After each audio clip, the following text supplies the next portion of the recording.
Hello, beautiful moms and entrepreneurs.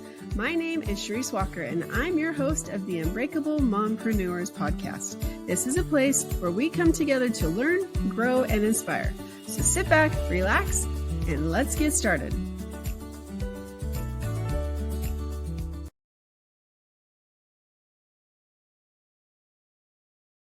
Hello, Unbreakable Mompreneurs. My name is Charisse Walker, your host, and I have a question for you. Do you feel like you could communicate more effectively? Do you feel like you're not really true to yourself and authentic? Well, today's your day because we're going to be talking to Corine La Font, and we are going to talk about those two things, how to discover your true self and how to communicate more effectively. So without further ado, would you like to introduce yourself to our listeners? Sure. Thank you so much for having me, Charisse. It's a pleasure to be here to spend time with you. My name is Corine, as she says, Corine La Font, and I'm a communication specialist and consultant. I'm based in Trinidad and Tobago in the Caribbean. For those who may not know, just in case, it's not very far from Barbados. Most people would know Barbados or Grenada. It's along those nice chain of islands going up on the Eastern Caribbean. And thank God for Google Maps. You know, you could easily just type it in anywhere in the world and you'll be able to find us. No one tell before we talked about it. I'm like, oh, it's like 1:30 in the morning. Like, and you're like, no, it's in the afternoon. I go, what? Wait, where are you? In the Caribbean. I'm like, oh. I'm just a few hours ahead of you. And then if I decide to take a flight, I'll be joining you in your time zone. Yes, this is very, very true. And I was actually just in your time zone over the weekend. So. Oh. Well, I really do want to talk about this because for me personally, as I was a child, I was one of those pleasers that I just didn't matter. And I got to be honest, I'm still kind of like that, but I'm getting better. But we as individuals tend to sometimes want to please other people, or we don't become our true self. And because of that, I think that adds a lot of trauma and that adds a lot of other stuff, which is why I wrote my book. But I really feel like my husband tells me all the time, Charisse, you don't communicate. You don't use subjects. You don't do this. You don't do that. And it's true. Like, I just expect him to read my mind and we're having a conversation. And if I jump to another topic, he just needs to follow. And that's not what happens. And so I think that communication is something that we can all improve on a lot. So let's talk about, because you have a 5-step process that I think is really important to talk about. So do you want to talk about that? Sure, but you have to remind me what the 5-step process is. I can't remember. But let me ask a question. How long have you been married? I love your true self. I love your authenticity. So my first time was 15 years. This time we just celebrated our 14th anniversary. So the first one was 15. So this is your second marriage. Yep. So the first time was 15. The second time is what? 15, 14. Almost, yeah. Yep. Oh, congratulations. So, yeah, based on what you just shared, it tells me that you're doing something right. Because if you're married twice, it means to say the guys clearly have understood you in order to propose to you and to stay with you for 14 years. So you're doing something right. And they must be understanding you to some extent to stay with you for such a long period of time. I think when they say to you, you need to say this or that, what they're actually communicating to you is that they want to hear something in particular. So it's not a matter of you not communicating. They are seeking something that they're not hearing from you. They want to hear something from you. So for example, they may want to hear how much you love them on a daily basis. They're actually communicating to you their love language. They want to hear it. So they probably might be words of affirmation, which is something that you voice or you do by your action, which is like probably little love notes or little things. So they're actually probably communicating to you, Charisse, I would like to hear you more. I need you to do this, or I want to hear that, or you need to communicate. So when they're saying they want you to communicate more, what I am hearing is their love language being told to you over and over again. So it's that thing that you're not doing that they want. So they want more of something. So it's not to say that you're not communicating, because if you're not communicating, and communication, you're looking at it as talking. Communication is more than talking. Communication is your actions. Communication is your energy. Communication is your non-verbal cues. So you have to pay attention based on what the other person is telling you that they want. So there is a gap that's happening there, right? While you are seeing it simplistically, you're not communicating, meaning to you in your mind, you're not saying something right in your words, in your phrasing, or you're probably not sending over the message correctly. What they are actually saying to you, if you listen well, which is also a key point of communication, because you're not listening, you're not listening. You are listening based on what you want to hear, but you're not listening based on what they are saying to you. So what they are saying to you, and I include your first husband in this, just as a generalization, is that, honey, I want to hear a particular thing from you. So they are missing something that they want to hear. They're telling you my love language is most likely words of affirmation. I want to hear something from you. If you just try that, probably for a week or two, by doing something different, if you pay attention to the things that he like, or you say, honey, I love you, you will see he'll perk up, because he'll be like, is that Charisse? And he might smile. He might even start to shiver a little bit because of the shock and because of the intensity of how he feels good inside, the dopamine, that will start working, because that is what he wants. He wants to see those little love notes, in his little underwear drawer, or probably in his, little sexual undertones, or probably a little nice little sexual text that comes across in the middle of his meeting when he's supposed to be focused. You are disrupting, but in a good way, so he can look forward to something when he comes home. Little things like that, is what he probably wants to hear. So it's not that you're not communicating in the way he wants.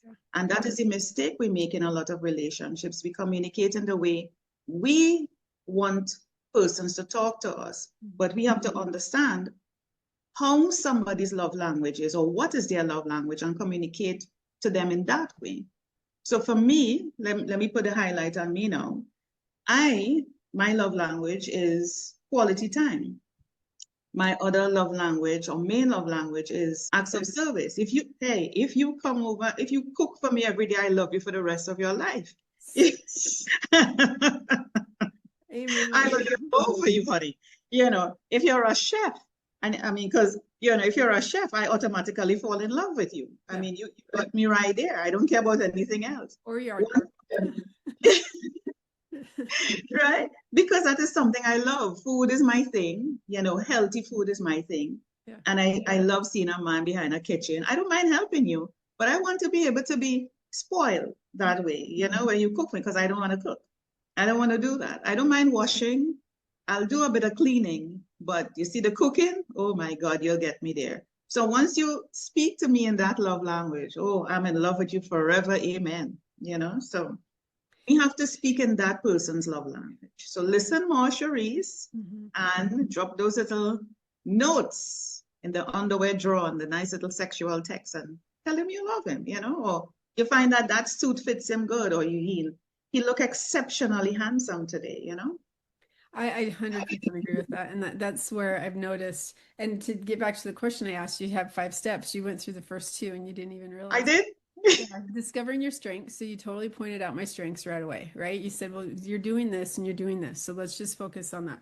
And so you started positive is, what are your strengths and what are you good at, or what are you unique? And then the second thing with your steps was understanding your audience, because the way I'm interpreting or what I'm saying is not what you're hearing. And so it's true. If I give my husband a hug, he likes touch only by me, not like touch by other people. COVID was the best thing that ever happened to me. He's like, oh, I have to stay 6 feet away. I don't have to worry about it. But 6 feet, 6 feet. I know.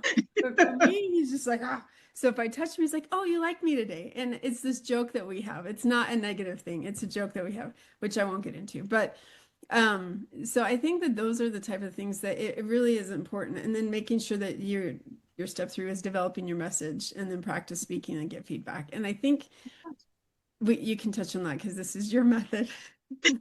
Don't you love that? I We're love your, talking, we're having a lovely flowing conversation. when So, you have an interview with someone. I have this all the time where, you put something, but you write it a long time ago, so you don't always remember. And then the host comes and they ask you verbatim these questions. And then sometimes you reword the question the same way. And so they're asking you the same thing 3 times. And you're like, what? So I love that you're honest. You're like, remind me which are the 5 steps. yeah, hey, I'm human. I can't remember what I wrote. And she did. It really came from her.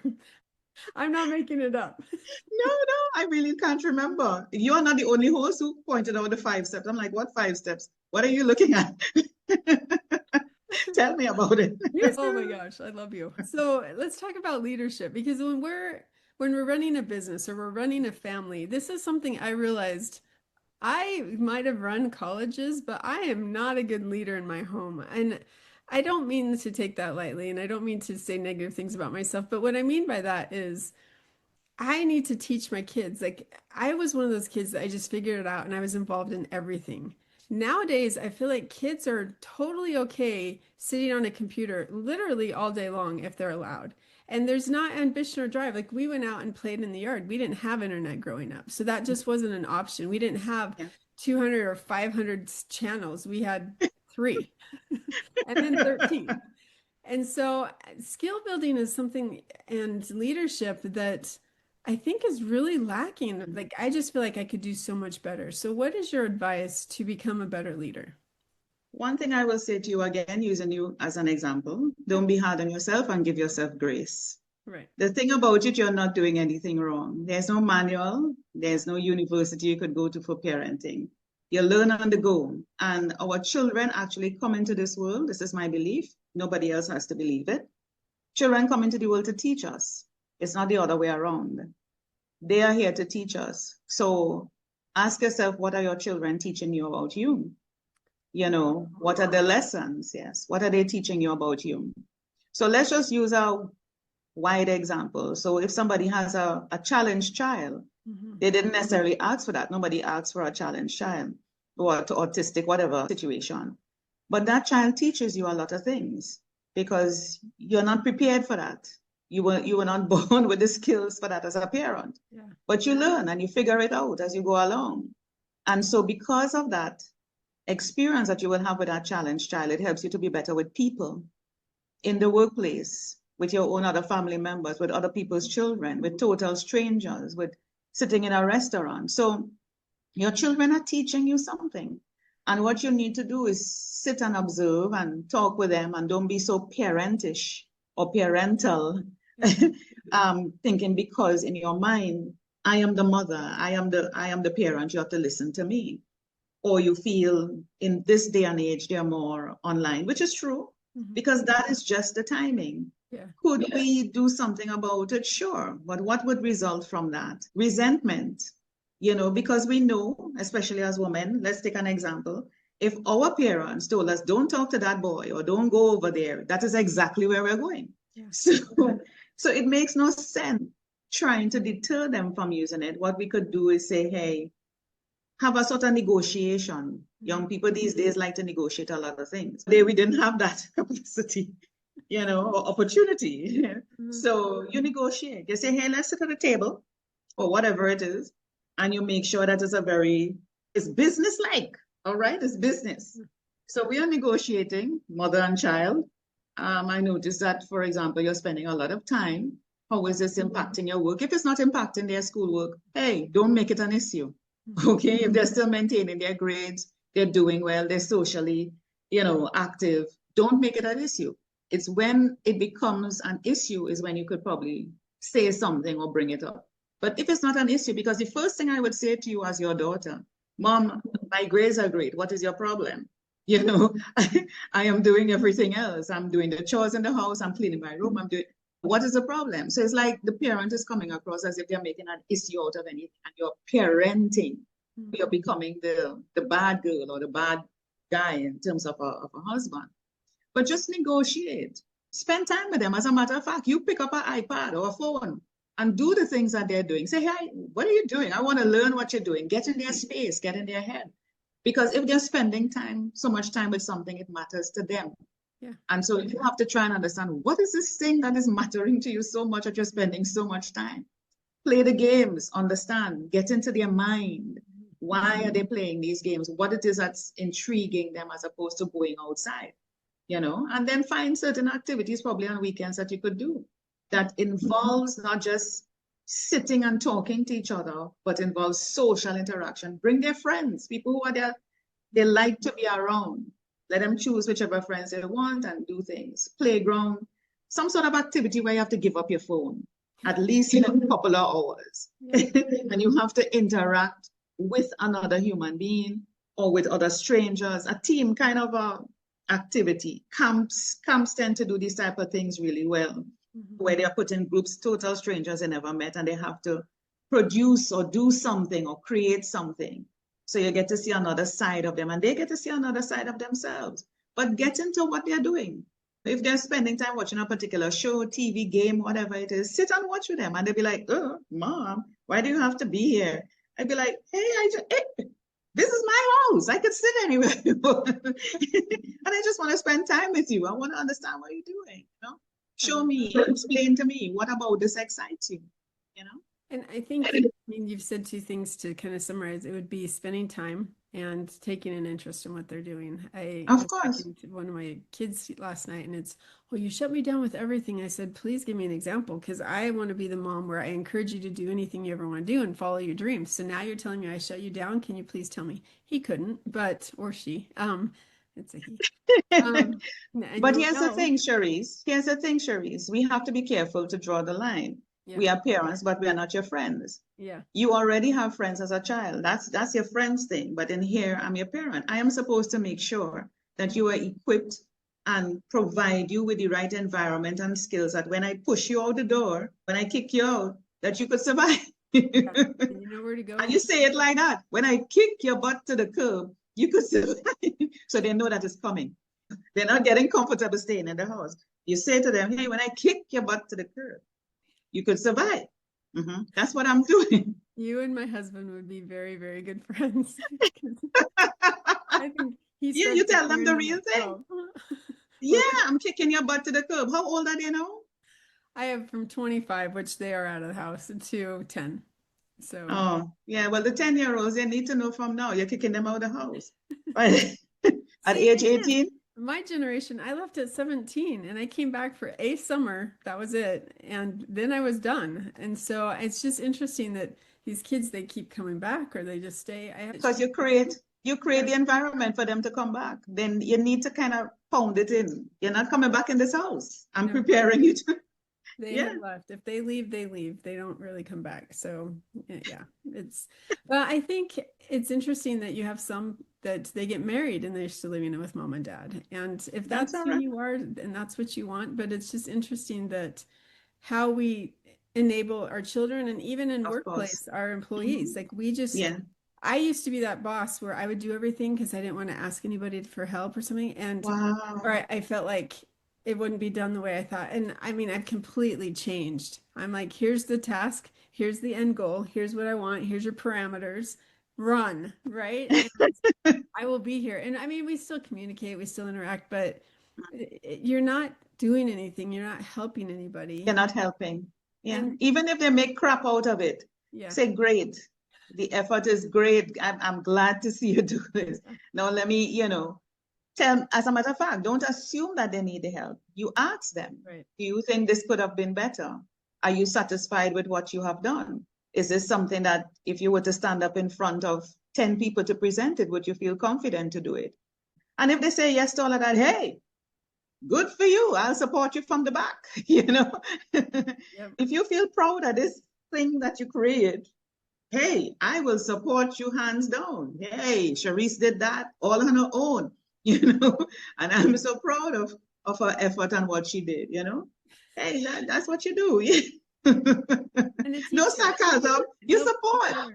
Because if that is what you feel you're capable of, then that's great. But after you're finished and you do a nice little lessons learned meeting, you can say, hey, Charisse, take a look at this particular thing. And you could do a little comparison. Not that you're trying to teach people that you're comparing them, but you're showing what they have done and what could have been or what you expected. and show the difference. And then what do they think you could assist with, or what sort of help, if they think they need it, to fill that gap, to move them from this to this. And you tell them, I see so much in you. I see so much potential in you that you could do it. I know you can. I love that. But some people just don't see it within themselves, so they just do the basic. They just do what is enough.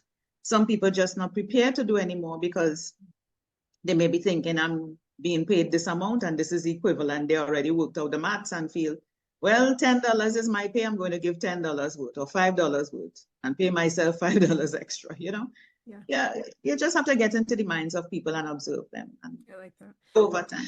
And from a mom perspective, I think a good way to this analogy would be your kids, you get to make dinner tonight.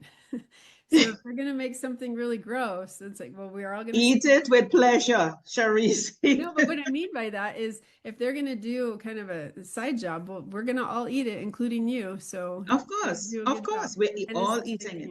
Yeah, I love that. Presentation, or you could have a chopped competition, a house chopped competition. I don't know if you look at chopped and everybody has something to prepare, and then we could fun. That's fun. You could have that's so much fun. Well, I want to talk about your business for a second.